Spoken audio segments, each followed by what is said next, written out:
You suck at reading. Now, don't take it personally. Turns out I suck too, and I know. It looks like I've got a lot of books here, and I've got a booktube channel, but it is all in fact a lie. I do suck at reading. Oh, hey, I hear you talk about books on the internet? Yes, yeah, I do actually. It's been doing it for a little while now. I really like. Have you read 100 Years of Solitude? Well, of course I have. It was an evocative and moving read. I really enjoyed it. Yeah, I've heard great things. What's it about? Magical realism and a century of loneliness in a South American family who had cholera? I'm going to get another beer. Good luck on that little booktube channel of yours. It's sad, really, and I like reading. I get through what I consider a good amount of books every year, and I read every single word. And you may laugh at that, but it does drive me a little bit crazy to hear people talk about The Martian and say how much they liked it. But that science stuff, they just skim through it. That's not reading the book. I mean, I'm never going to finish Moby Dick because it needs a better editor, preferably one that isn't a cetologist that loves reading page after page about whales. And despite my naive insistence on reading every word in a book, I still find that I'm forgetting a lot of the books that I read. Now, fortunately, I'm not alone in that, and the New York Times book review critic Pamela Paul herself admits to much the same in this fantastic essay called Why We Forget Most of the Books That We Read. Part of the reason is that in this internet age, recall memory is more important than recognition memory. Recognition memory is our retention of facts, trivia, information. Recall information is knowing where to find that information. So it's the difference between recognizing that C.S. Lewis's initials stand for Clive Staples and recalling that there is somewhere I can go to find that information. And for most of us, that place is the internet. The internet is our externalized memory, and perhaps we are relying on it a bit too much. I can tell you my childhood home telephone number, that of my friends, and a half dozen others, but now if you were to plop me outside of a phone booth without my iPhone, I'd have a hard time remembering what my wife's phone number is. So this reliance on an externalized memory means we have a tendency to skim. We don't read deeply and instead do something more akin to power browsing. The internet, it prefers efficiency and immediacy over deep reading. And it makes sense because it's the only way we contend with the sheer volume of information being sent our way.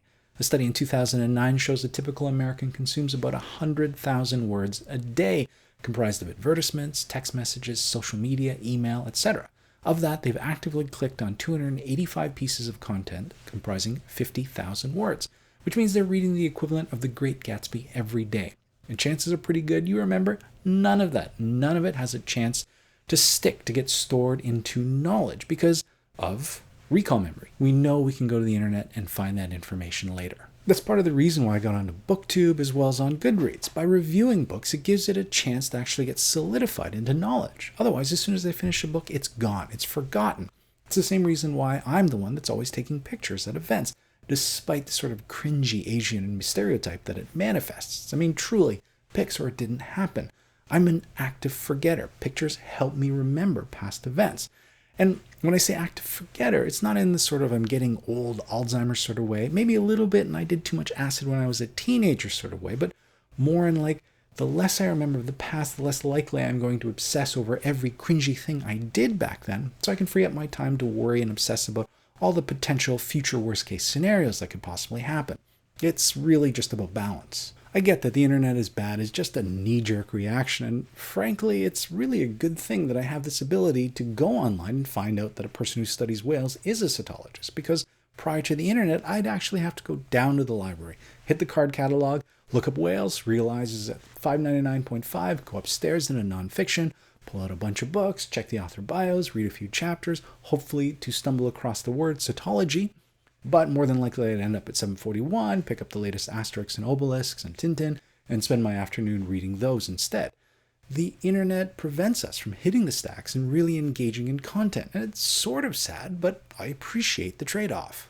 The internet isn't the first disaster when it comes to thinking. Plato was a hard no when it came to writing. He thought it would kill off memory, that it would fill people with a conceit of wisdom instead of actual wisdom. Then there was that same sort of hand-wringing with the printing press, talking about intellectual laziness and weakened minds. So, weakened minds, the conceit of wisdom, where does the internet take us? Well, the worry isn't that people are going to stop reading War and Peace, but instead they'll stop genuflecting to the idea of reading War and Peace. Like, I'll just wait for the movie.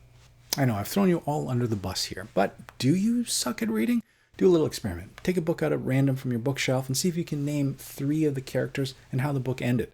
Turns out I failed miserably, but I do remember the context of the book. I remember the friend that put it in my hand and insisted I would love the book and him being right, and the 2 of us actually going to see the author some years later. But as far as the details of the book, without the help of the internet, pretty well a blank.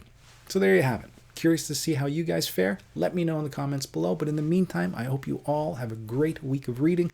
We'll talk to you soon. Bye.